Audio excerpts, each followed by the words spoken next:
میرے بھائی 26 نومبر کا میرے ساتھ کوئی تعلق ہی نہیں ہے. وہ انہوں نے اپنی ویڈیو میں خود کہا ہے کہ نہ تو میں نے ان سے ٹائم لیا نہ مفتی صاحب سے لیا.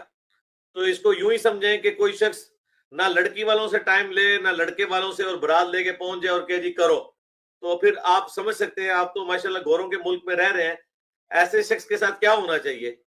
رہا معاملہ سنڈے والے دن کا, تو سنڈے والے دن پرائم منسٹر آف پاکستان سے لے کر چھوٹے سے چھوٹا انسان بھی جو بھی ہماری اکیڈمی میں آتا ہے ہم اسے منع نہیں کرتے.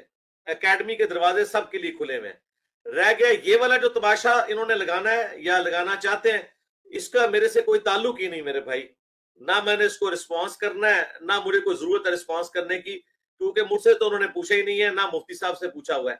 تو بیٹھنا میں نے اور مفتی صاحب نے تھا نا بقول ان کے, تو اس کے لیے تو میں نے پہلے سے بتایا ہوا ہے کہ مفتی منیب الرحمان صاحب ویڈیو بنا کے دے دیں تو ہم بیٹھنے کے لیے تیار ہیں. یہ بڑی معقول وجہ ہے. اور یہ جو کہتے ہیں بار بار کہ یہ کمزور لوگوں کے ساتھ بیٹھتا ہے, تو کیا مفتی منیب الرحمان کو یہ کمزور سمجھتے ہیں؟ مفتی تقی عثمانی کو یہ کمزور سمجھتے ہیں؟ وہ تو سب سے تگڑے لوگ ہیں. تو میں نے ان کے ساتھ بیٹھنے کے لیے تیار ہوں, اور یہ بھی میری خواہش نہیں ہے. دیکھیں کتنا لوگ جھوٹ بولتے ہیں کہ میں ان کو للکار رہا ہوں, میں نہیں للکارتا. جب یہ مجھے کہتے ہیں نا کہ بیٹھو, پھر میں یہ کہتا ہوں, تو یہ بات ہی بالکل اب الٹ ہو جاتی ہے. تو یہ بہت زیادہ جھوٹ میرے بارے میں بولا جاتا ہے. ابھی اگلے دن پی ٹی آئی والے بھائیوں نے بھی کہا کہ انہوں نے ہمیں یہ کہہ دیا, بھائی جب تم نے مجھے جھوٹ بول کے کہا کہ یہ بک گیا ہے, یہ ہو گیا وہ ہو گیا, تو اس کے رسپانس میں نے تمہیں یہ بات کی, میں نے انیشیٹ نہیں کیا تھا اسے.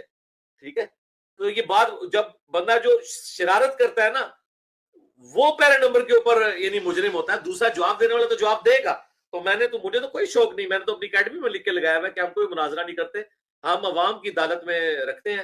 اب اگر کوئی شخص چشتی رسول اللہ تھانوی رسول اللہ کے اوپر مناظرہ کرنا چاہتا ہے تو وہ بھائی کسی ممتاز قادری کا انتظار کرے پھر. ٹھیک ہو گیا, چلے فی امان اللہ. جی فی امان.